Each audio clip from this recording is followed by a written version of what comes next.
Bonjour à tous, je vous souhaite la bienvenue aujourd'hui pour cette nouvelle interview, pour ce nouveau témoignage, des gens qui passent à l'action, des gens qui ont envie de réussir. Aujourd'hui, on se trouve à Toulouse, place Saint-Étienne. Je suis en présence de Yann. Yann, enchanté, merci de ta venue sur Toulouse. Je sais que tu connais bien Toulouse. Pour les blogueurs qui nous regardent, juste te présenter, qui tu es, quel âge as-tu et que fais-tu concrètement. D'accord. Donc j'ai Yann, j'ai 39 ans, toulousain également. Et, on entend l'accent. Oui, bon accent toulousain. Et je fais dans l'immobilier aussi, comme beaucoup d'entre vous, et en construction-revente, essentiellement.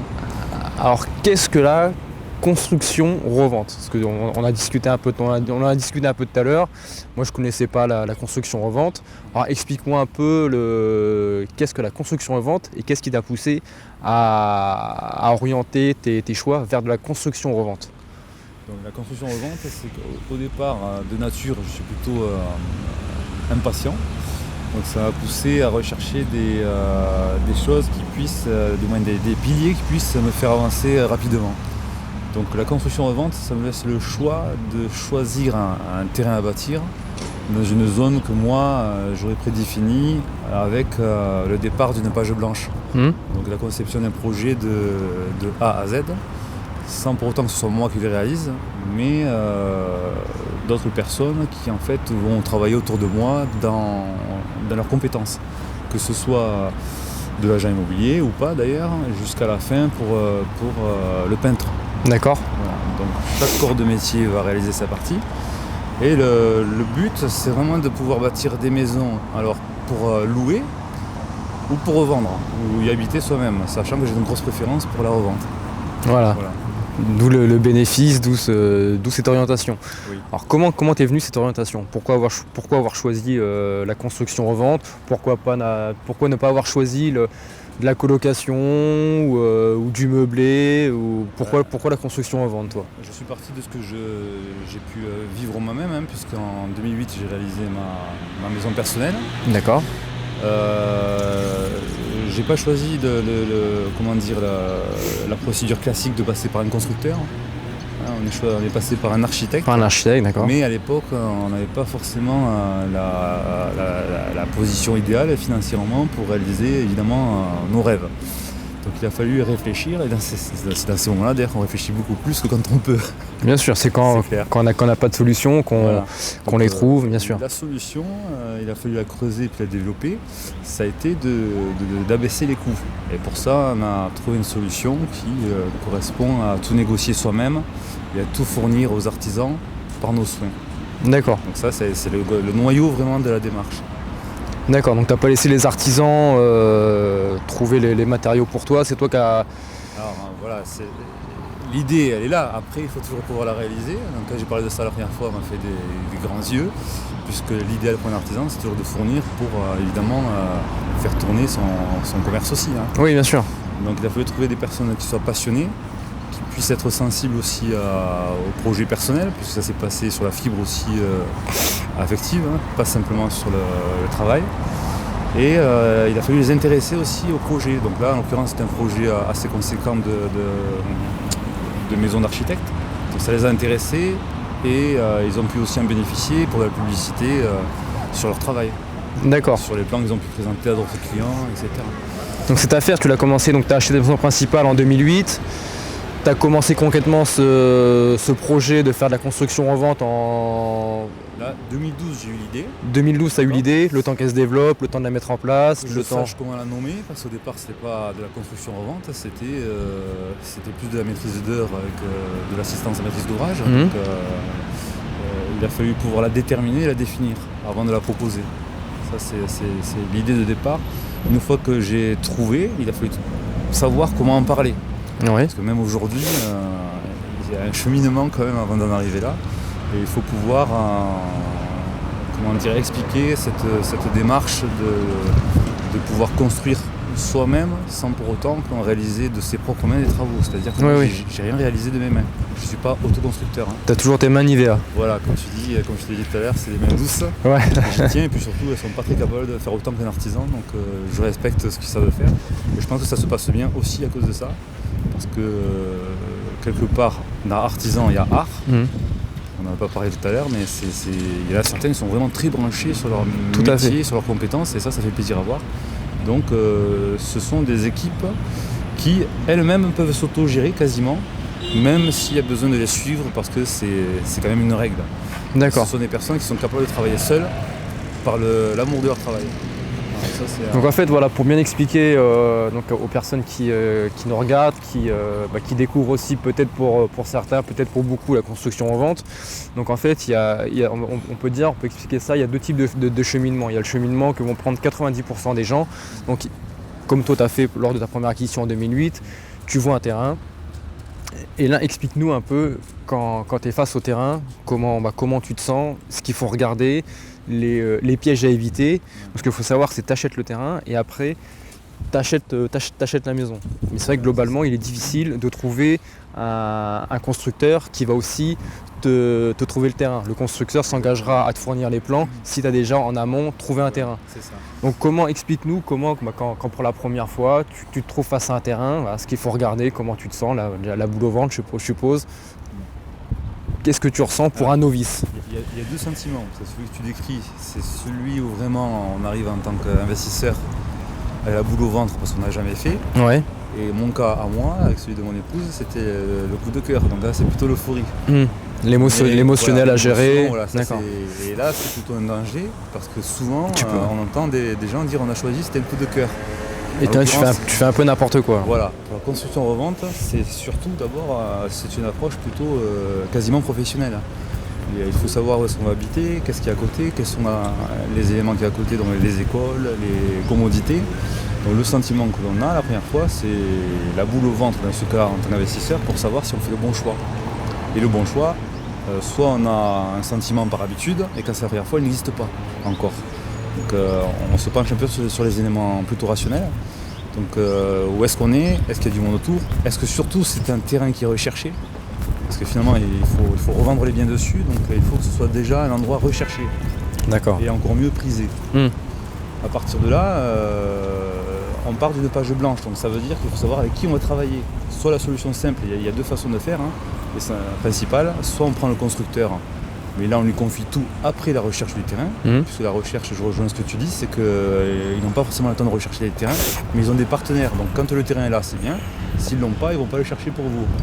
Donc c'est vous qui allez le chercher, le proposer, c'est la démarche classique, même auprès de l'architecte. L'architecte, il crée un plan par rapport à un terrain, il a besoin de le voir d'abord.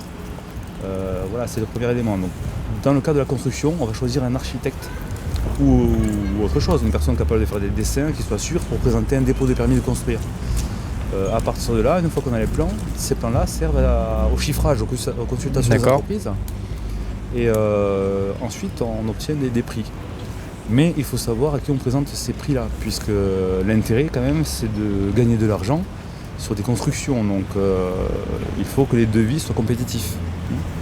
Donc pour ça, il y a une façon de faire, il y a une façon de négocier, plus ou moins fastidieuse, mais indispensable pour atteindre son but.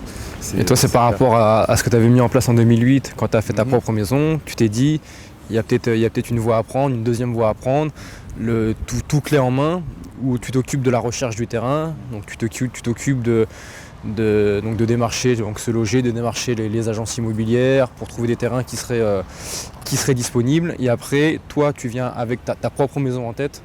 Donc toi, ton astuce que tu as trouvée, toi, dans ta logique, c'est des maisons de 90 mètres carrés x2. Soit sur le terrain, il faut que le terrain puisse accueillir 2 maisons de 90 mètres carrés. Exactement. Ça, c'est ton cahier des charges à toi. C'est le cahier des charges indispensable, puisque 2, ça veut dire qu'on divise le risque par 2, parce que dans toutes les opérations immobilières, il y a des risques. Donc plus on va faire de maisons sur une parcelle, plus on va limiter le risque. Parce que si on en va 2, on va déjà couvrir largement le coût de revient du chantier. Le minimum, c'est vraiment 2. Comme ça, si on en va une, on divise déjà tout de suite la partie financière en mise en jeu. Donc c'est pour ça, on pourrait en faire une, Mais une, on le voit couramment, ça peut être négocié fortement, elle peut ne pas partir. Donc si elle ne part pas, qu'est-ce qu'on fait? Est-ce qu'on baisse le prix? On se rapproche de son coût de revient. Opération nulle. Opération nulle, on gagne rien. Voilà. Ça peut. Après, ça rassure également les banques. Donc ça veut dire qu'eux aussi limitent le risque. Voilà. S'il y a deux maisons, ils savent ce que ça veut dire. Voilà, et ils savent que s'il y en a une qui n'est pas vendue ou qui n'est pas louée, il y a la deuxième qui comblera une partie du crédit. Voilà, c'est comme ce que j'ai fait pour ma deuxième partie d'investissement. Là, je change un peu de sujet pour les immeubles. Voilà, quand on achète un immeuble avec 3-4 appartements, on sait très bien que 2 appartements généralement suffisent à courir le crédit et que le troisième et le quatrième, c'est du bonus. Donc toi, c'est un peu le même principe. Tu as choisi d'en avoir 2. Si tu prends donc 2 maisons de 90 mètres carrés, si tu as la possibilité d'en faire 3, tu fais 3 aussi.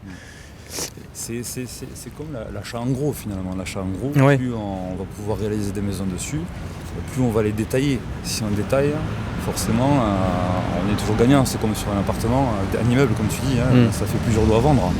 Donc 2, c'est déjà très intéressant pour atteindre un niveau de rentabilité plus que correct.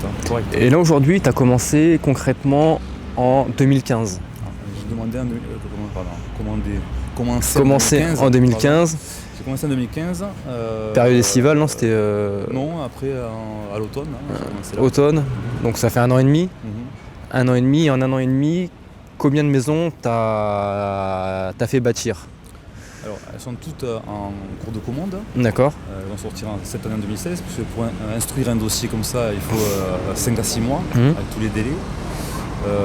Donc on a commencé donc en 2015. Ensuite, le temps de bien communiquer pour faire passer cette idée de construction-revente, c'est pas évident, pour que ce soit bien intégré aux investisseurs. Et les premiers dossiers sont sortis d'octobre 2016. Donc on compte 6 mois. Les premières maisons vont sortir en avril, mai, juin, juillet. D'accord. Donc là actuellement il y en a une cinquantaine. Donc là c'est toutes les graines que tu as semées auparavant et les récoltes tu veux les avoir. Voilà. Et celle-ci représente donc la moitié, puisqu'on fait 2 maisons par parcelle. Ouais. Ça veut dire 25 opérations immobilières. Et sur le coût de revient, voilà, que ça, par rapport à toi, tu fais sur Toulouse, essentiellement Toulouse, la région toulousaine. Toulouse par affectif. Par affectif. Là, j'étais à Bordeaux récemment. Ce sera à Nantes la prochaine fois pour quelqu'un qui a déjà son terrain. Donc je ne cherche pas de terrain là-bas. Mais c'est possible de le faire partout si on sait le faire. D'accord. Le tout. Donc Toulouse, pourquoi? Parce que je connais bien la région, je connais bien les fonciers. J'ai déjà un réseau, j'ai des connaissances, et c'est aussi un réseau qui peut se déporter sur d'autres régions. Donc voilà. Mais si j'avais été de Lyon, j'aurais fait ça à Lyon. D'accord. Mais quelqu'un aujourd'hui qui voudrait venir te démarcher, voilà, je vais venir voir Yann Sauvage pour faire une construction-revente. Pour 2 maisons. 2 maisons, c'est un budget de, tu me disais, 350 400 000 euros pour 2 maisons. Voilà, c'est ça. Donc une maison, ce serait quoi, 200 000 euros, 150 200 000 euros pour une maison. En coût de construction, on sera sur entre 200 et 230 000 euros.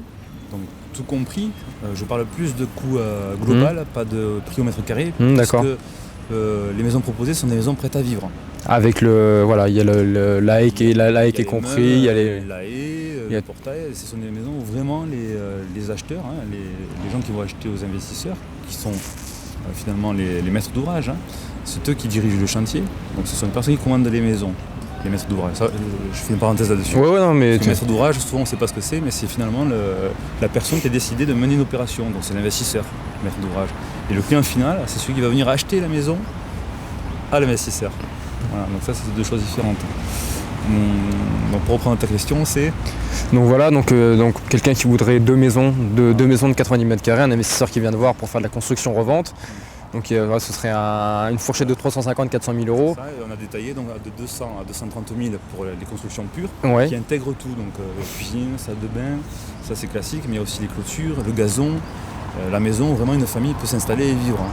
Et par rapport au prix du marché d'où tu fais construire dans la région toulousaine, donc 2 maisons de 400 000 euros, ça se reviendrait combien l'investisseur peut en tirer? Il peut en tirer un billet de combien à la revente? En moyenne, la région toulousaine, c'est une région, un secteur recherché, si on prend des secteurs comme, on peut citer des communes, oui. Comme un secteur comme Muret.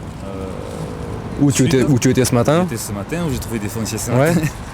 Donc là, on peut parler de 200 000 euros, par exemple, en fourchette basse, jusqu'à 220 en fourchette haute. Si par exemple on va sur l'ouest d'Anaké, on est plus près vraiment du parc aéronautique, on sera sur 230 jusqu'à 250, voire 270. Voilà, sur des surfaces comme ça, 90 mètres carrés, 3 chambres. Donc si on prend ça, on multiplie ce prix-là par 2, c'est le prix de vente de l'opération. Et on ramène ça au coût de revient, on a cité tout à l'heure, donc entre 300, 400 000, 350 et 400. Donc 250 par 2, même 230, allez, en tapant plus bas, ça fait 460 moins le coût de revient. Donc on est sur une plus-value de 6 chiffres, plus de 100 000 euros. D'accord. Et t'as déjà des clients, non, qui reviennent te voir ou qui... tu me parlais d'un pompier tout à l'heure. Voilà, oui, il y a un pompier aussi plusieurs pompiers, c'est plusieurs traditionnel. Le pompier se lance dans l'investissement immobilier. Voilà, il se lance, mais il a compris qu'il va réitérer ces opérations-là. Ouais. Parce que déjà, ça devient... On a envie de recommencer, puisqu'il y a tout un cheminement qui est intéressant. Et là, en l'occurrence, cette personne-là a commencé par la banque, et il est déjà surexcité. Parce qu'il s'est aperçu qu'il y a un accueil. L'accueil est bon. Il faut savoir qu'il y a des personnes qui le font depuis très longtemps. Et que je propose ça parce que je suis peut-être né plus tard ou que j'ai fait une maison en 2008. Ça fait depuis longtemps. Ouais. Et donc ces personnes-là réitèrent. C'est-à-dire que sa mission à lui, c'est d'assurer la levée des fonds. Ni plus ni moins. Une fois que le chantier est ouvert, d'aller démarcher son banquier, les organismes banquiers. Et d'avoir l'enveloppe qu'il lui faut pour que toi après tu puisses te lancer dans le projet. Voilà, c'est ça. Alors une fois qu'il a... Je te décris un peu la suite Oui, décris-nous un peu la suite. Dans les grandes lignes, oui. Voilà, donc une fois qu'il a... On appelle ça de la banque des accords de principe. Oui. Ils obtiennent le document qui s'appelle la simulation de prêt et qui permet en fait de lancer la recherche du foncier pour lui. Pour se rassurer déjà, ça porte. Donc là tu recherches le terrain par rapport à... D'accord. Si je l'ai sous le coude, je le propose immédiatement, sinon je le recherche. Et quand je l'ai recherché, il y a une réactivité qui doit se faire puisqu'on doit réagir vite. Les terrains, on peut faire 2 maisons, ça ne court pas les rues. Il n'y en a pas beaucoup, donc il faut les déceler. Quand il y en a qui se présentent, c'est 24 heures. On prend une décision, on fait une offre. Quand l'offre est faite, on passe en compromis aussi. Et le compromis signé, on passe au plan. Plan de réalisation, donc chez l'architecte ou pas, d'accord. Mais on évite le processus classique de constructeur. Sinon, ils ont des marges, ne sont pas les mêmes, c'est pas aussi intéressant que si vous gérez le dossier vous-même. Donc de là partent les plans. Une fois que les plans sont pris, on consulte les entreprises qu'on a déjà vues au préalable, et là c'est mon travail. Donc ce sont déjà des partenaires qui eux vont établir des prix intéressants, compétitifs, sur le nombre de maisons présentées. Voilà. Donc chaque client profite de ce volume-là. Et à partir de là, qu'est-ce que fait un patron en parlant de l'investisseur? Soit il attend la fin des travaux, soit il réitère une nouvelle opération. Oui. Il va chercher des nouveaux fonds. Voilà, il voit que la première opération a été un succès. Donc voilà, après ça commence à faire boule de neige, il se dit pourquoi pas une deuxième, une troisième. Et... Après libre à chacun, c'est toujours pareil, c'est pas obligatoire, mais le principe d'entreprise c'est ça. Voilà, alors on parle d'entreprise justement, parce que pour bien comprendre, on a le choix de le faire en entreprise ou pas. Ça dépend de la situation personnelle, et là ce qui est important de voir, de connaître, c'est cette situation fiscale personnelle. Soit on est en SCI à l'IS, soit on passe sur des structures plus adaptées, comme des sociétés commerciales, pour faire ce genre d'opération. Ouais. Et là, il y a consultation d'un avocat fiscaliste obligatoire. Je rappelle ton âge, 39 ans, tu as commencé ce business de la construction-revente il y a même pas 2 ans. Donc voilà, et en 2 ans, tu as déjà 50 maisons de commander. Donc voilà, tout peut aller très vite aux personnes qui sont entreprenantes, qui sont opportunistes, qui veulent créer un business. Il n'y a pas d'âge pour se dire c'est trop tard, j'ai raté le train, j'ai raté le wagon. Non, voilà, Yann, tu as commencé à 37, 38 ans. Et aujourd'hui, étaient tes objectifs pour la suite, donc cette année, tu vas récolter un peu le fruit de tout ce que tu as pu semer l'année dernière. Et dans les années à venir, c'est comment tu vois ton futur par rapport à ça? Moi, ce qui me fait plaisir, c'est de voir le retour déjà des personnes qui au départ sont un peu sceptiques, réticentes, qui se demandent si elles peuvent, si ça existe, si ça va pas exploser. Et de les voir revenir contentes. Donc j'imagine que si elles sont contentes aujourd'hui, on peut imaginer la suite une fois une opération terminée et de pouvoir le proposer aux personnes qui le souhaitent. Hein. C'est vraiment l'idée. Et à côté de ça, il y a une communauté qui se forme d'entraide et de soutien. C'est-à-dire pour des personnes qui ne pourraient pas investir seules, qui vont se faire aider par des personnes qui ont déjà commencé. Qui vont former un petit groupe, qui vont faire ça à plusieurs. Voilà. Pas simplement pour échanger, mais surtout pour passer à l'action. Ouais. Voilà, parce que, il faut aussi faire les choses. Et parfois, quand on est 3, 4, 5, eh bien, en face d'une banque, c'est différent. On a une force de frappe plus sérieuse. Donc ça, c'est l'idée. Pour clôturer cette interview, une question, voilà, si c'était à refaire, si... voilà, est-ce que tu ferais... Je pense que tu le ferais bien plus tôt, bien avant. Oui. Et est-ce qu'il y a des choses que tu changerais? Quel message tu veux transmettre aux personnes qui nous regardent par rapport à ce business de la construction-revente? Si tu as un message à leur faire passer. Alors, le message, je dirais que, comme tu me l'as demandé tout à l'heure, c'est vraiment d'aller chercher ce qu'on veut. Hein. La construction-revente, c'est un pilier dans un pilier, un gros pilier. Donc, est-ce qu'on veut avancer vite? À déterminer. Est-ce qu'on veut aller moins vite, mais sur des choses plus vécues, plus sûres? C'est une question de choix. Et moi, je dirais que dans mon cas personnel, j'ai commencé à l'envers, c'est-à-dire que je me suis demandé ce que je voulais et qu'est-ce que je mets en place pour obtenir ce que je veux. D'accord. Je ne me suis pas demandé comment je fais pour avancer. Donc, le résultat, c'était ça, et j'ai tout mis en place pour l'obtenir. Donc, je pense qu'il faut s'entourer, il faut forcer les choses. Et vraiment ne pas lâcher, ça c'est vraiment important. Avoir la niaque et voilà. La niaque et être vraiment sur les bons rails. Quoi, hein. Et écouter aussi ce qu'on peut se faire. Se former, bien s'entourer, monter dans ton cas, tu as dû monter une équipe stable, de confiance par rapport aux artisans, par rapport à toute la main d'œuvre auquel tu peux avoir affaire.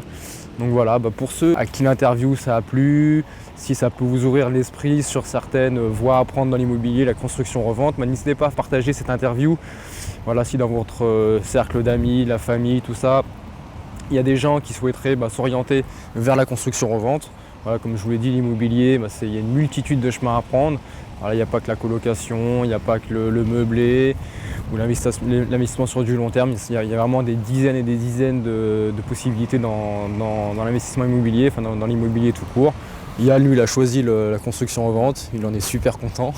Il m'en a parlé avec amour pendant plus de 2 heures. Donc voilà, si cette vidéo vous a plu et si vous souhaitez la partager, n'hésitez pas à la partager pour en inspirer d'autres. Yann, je te remercie de ta venue sur Toulouse. Je te remercie, et voilà, et je pense qu'on sera amené à se revoir dans le futur pour continuer d'échanger sur le secteur de l'immobilier et de tout le business qui peut en découler. Je te remercie, Gouven. Merci, à bientôt. À bientôt.